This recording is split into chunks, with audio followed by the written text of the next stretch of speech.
నిన్న ఏదో మహా న్యూస్ మీద ఏదో దాడి చేశారని చెప్పి పాపం చాలా చాలా కన్నీరు గారుస్తున్నారు. చంద్రబాబు నాయుడు గారు, వారి మంత్రివర్గ సహచరులు, ఇక్కడ వారి శిష్యులు, వారి శిష్యవర్గం మంత్రివర్గ సహచరులు. కానీ మేము ఒకటి చాలా స్పష్టంగా చెప్పదలుచుకున్నాం. ఇక్కడ కొన్ని మీడియా హౌజులు కావు, మీడియా పేరు అడ్డం పెట్టుకొని స్లాటర్ హౌజులు నడుపుతున్నారు. స్లాటర్ హౌజులు నడుపుతున్నారు. ఇవి మీడియా హౌజులు కావు, స్లాటర్ హౌజులు. కొన్ని 2-3 స్లాటర్ హౌజులు ఉన్నాయి. కేసీఆర్ని ఎట్లా చంపాలి, కేటీఆర్ని ఎట్లా చంపాలి వ్యక్తిత్వాన్ని అని చెప్పి అదే పనిగా దాడులు చేస్తున్నారు. నిజమే, మీ చేతుల్లో ఆయుధాలతో మీరు దాడి చేద్దాం అనుకుంటే లక్షలాది మంది కేసీఆర్ అభిమానులు చూస్తూ కూర్చోరు. వాళ్ళ చేతుల్లో ఉన్న ఆయుధాలకు వాళ్ళు కూడా పని చెప్తారు. నిన్న జరిగింది దాడి కాదు, నిరసన మాత్రమే. నేను దాడి మొదలు పెడితే అట్లా ఉండదు. కానీ మొదలు పెట్టమని మాత్రం అనుకోకండిగా, మొదలు పెట్టమని అనుకోకండిగా. మా సహనానికి కూడా పరీక్ష అయిపోయింది. నోటికొచ్చిన పద్ధతుల్లో మీకు ఇష్టం వచ్చిన బూతులు మాట్లాడుతూ మేము మీడియా అని చెప్పి మేము రాస్తామని మాట్లాడితే ఎవడు ఊరుకుంటాడురా, ఎందుకు ఊరుకుంటాడురా? ఇప్పటికైనా నేను చెప్తున్నా, మహాన్యూస్ యాజమాన్యం వెంటనే కేసీఆర్కు కేటీఆర్కు క్షమాపణలు చెప్పాలి, చెంపలేసుకోవాలి. లేదంటే ఎవడిని వదిలిపెట్టాం. మీడియా ముసుగులో దాచుకుందాం అనుకుంటున్నారేమో, లేదా చంద్రబాబు రేవంత్ రెడ్డి కాపాడతారు అనుకుంటున్నారేమో. ఎక్కడ ఉన్నా, ఎక్కడ దాచుకున్నా బిన్ లాడెన్ వెతికినట్టు వెతికి పట్టుకొని మీ పని చేస్తాం. ఒక్కడిని కూడా వదిలిపెట్టాం. ఒక పథకం ప్రకారమే ఈ దుర్మార్గానికి పూనుకుంటున్నారు. గత సంవత్సరాల కాలంగా ఓపిక పడతా ఉన్నాం. ఈ వంక పెట్టి ఆ వంక పెట్టి ఓ స్లాటర్ హౌస్లను పెట్టుకొని ఇక్కడ డ్రామాలు ఆడుతున్నారు. ఎవరి గురించి మాట్లాడుతున్నారు? తన ప్రాణాన్ని అడ్డం పెట్టి తెలంగాణ సాధించిన కేసీఆర్ గురించి మాట్లాడతారా మీరు? ఏమనుకుంటున్నారు? మీ బల్పులేంది, మీ అహంకారాలేంది? కేవలం ఇది తెలంగాణని ఆంధ్ర నుంచి విడదీసిండు అన్న కక్షతోని సంవత్సరాల కాలంగా మీ చెంచగాన్లు వచ్చి రికార్డు ప్రభుత్వంలో ఒకరిద్దరు నీచులు ప్రభుత్వాన్ని ఏలుతున్నారు. మా బాబు చెంచాలు, మా చెంచాలు అనుకొని విర్రవీగుతున్నారు. ఆ స్లాటర్ హౌజులను వదిలిపెట్టాం ఎట్టి పరిస్థితుల్లో. నేను మళ్ళీ మళ్ళీ చెప్తున్నా, నిన్న జరిగింది దాడి కాదు, నిరసన మాత్రమే. దాడి మాది ఇంకో తీరుగా ఉంటుంది. నిజమే, కేసీఆర్కు క్షమాగుణం ఎక్కువ. 25 ఏళ్ళుగా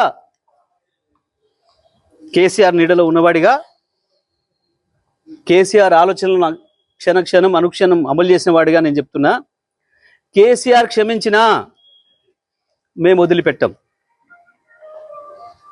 తెలంగాణ వాదులుగా మేము వదిలిపెట్టాం ఎవరిని కూడా. నేను అన్ని ఆలోచన చేసి చెప్తా ఉన్నా. సంవత్సరంన్నరగా ఓపిక పట్టినాం. ఏ పోలీసులు ఎవడు ఆపలేడు మిమ్మల్ని. తెలంగాణ పోలీసులు మాపై దాడి జరిగితే ప్రేక్షపాత్రం వహిస్తారు, ప్రేక్షకులాగా చూస్తున్నారు. మేము పిటిషన్లు ఇస్తే వాళ్ళ దగ్గర అక్రమ పిటిషన్లు తీసుకుని మాపై కేసులు పెడుతున్నారు. దీనికి ఏదో భయపడతాం అనుకుంటున్నారు. దానికి భయపడడానికి లేం. చాలా మందిని చూసి వచ్చినాం. ఇక ప్రజా కోర్టుల్లోనే శిక్షలు ఇస్తాం. అది కూడా నేను సాకు చెప్పదలుచుకున్నా. ఇక నుంచి ప్రజా కోర్టులే ఉంటాయి తప్పకుండా. పోలీసులు వాస్తవానికి న్యాయస్థానాల వైపు తీసుకుపోకపోతే నేరస్తుల్ని మాకు బాగా తెలుసు. తెలంగాణ ప్రజలకి ఎవరికి ఎప్పుడు ఎట్లా శిక్ష చేయాలనో మాకు బాగా తెలుసు. మీ ఇష్టం వచ్చినట్టు, మా చేతిలో ఒక ఆయుధం ఉంది, మేము వాడతాం. ఎవడికి లేవు ఆయుధాలు? చాలామంది చేతుల్లో చాలా ఆయుధాలు ఉన్నాయి. వాడతారు, తప్పకుండా వాడతారు సందర్భం వచ్చినప్పుడు. నేను మళ్ళీ డిమాండ్ చేస్తున్నా మహాన్యూస్ యాజమాన్యం మీరు చేసిన దుర్మార్గం అంతా ఇంత కాదు. కేసీఆర్ పైన కేటీఆర్ పైన మీరు చేసిన దాడి ఒక హేయమైన దాడిని చేస్తారు. ఇంకా బుద్ధి తెచ్చుకోకుండా ఏందో అవాకులు చెవాకులు పేలుతున్నారు. పెట్టుకుంటారా మాతో మీరు? రాజకీయ పార్టీలుగా మేము చూసుకుంటాం. కాంగ్రెస్ ఏమంటుంది, బీజేపీ ఏమంటుంది, ఇంకో పార్టీ ఏమంటుంది, మేమేమంటున్నాం, మేము చూసుకుంటాం. మీ బలుపు ఏంది, మీ అహంకారం ఏంది? మీ ఇష్టం వచ్చిన మేమ్స్ పెట్టడానికి ఏమనుకుంటున్నారు? ఎక్కడ ఉంటున్నారు? ఎక్కడ బతుకుతున్నారు? ఎవరు తిండి తింటున్నారు? మీకు మీ మనవాళ్ళేమనుకుంటే యువతలో ఉన్నది మనుషులే కదా. లక్షలాది కోట్లాది మంది ప్రజల హృదయాల్లో స్థానం సంపాదించుకున్న నాయకుడి గురించి కదా మీరు మాట్లాడుతుంది. మాకు రావా? మాకు తెలియదా? మా త్యాగాలు చేసిన చరిత్ర మాకు లేదా? మళ్ళా కొంతమంది త్యాగాలు చేస్తాం, ఏమవుతుంది? ఉంటారా?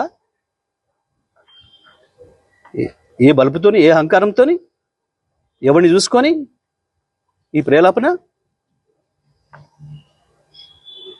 ఒక్కొక్క అక్షరం రాసే ముందు ఎంత జాగ్రత్తగా ఉండాలి, ఒక పదం మాట్లాడే ముందు ఎంత జాగ్రత్తగా ఉండాలి. ఇప్పుడు నేను మాట్లాడిన ప్రతి అక్షరం పూర్తి కాన్షియస్తోనే మాట్లాడుతున్నా. సంవత్సరం ఓపిక బట్టి కేసీఆర్ మీద కేటీఆర్ మీద మీరు నిన్న మొన్న చేస్తున్నది ఏంది? నీది మీడియానా? నీది మీడియా హౌస్ కాదు, స్లాటర్ హౌస్. ఇంకా 2-3 కూడా ఉన్నాయి దాంతోపాటు స్లాటర్ హౌస్లు. చెప్తాం, తప్పకుండా అందరి సంగతి చెప్తాం. ఎవరిని వదిలిపెట్టాం, ఎంతవరకైనా చూస్తాం. మేము ఇదే పద్ధతి కొనసాగిస్తామని కనుక మీరు అహంకారంతో పోతే మా పద్ధతులు మాకు కూడా ఉన్నాయి. తప్పకుండా ఈ స్లాటర్ హౌస్లో పనిపడతాం. ఎట్లా ప్రజలతో శిక్ష పెంచాలో వేయిస్తాం.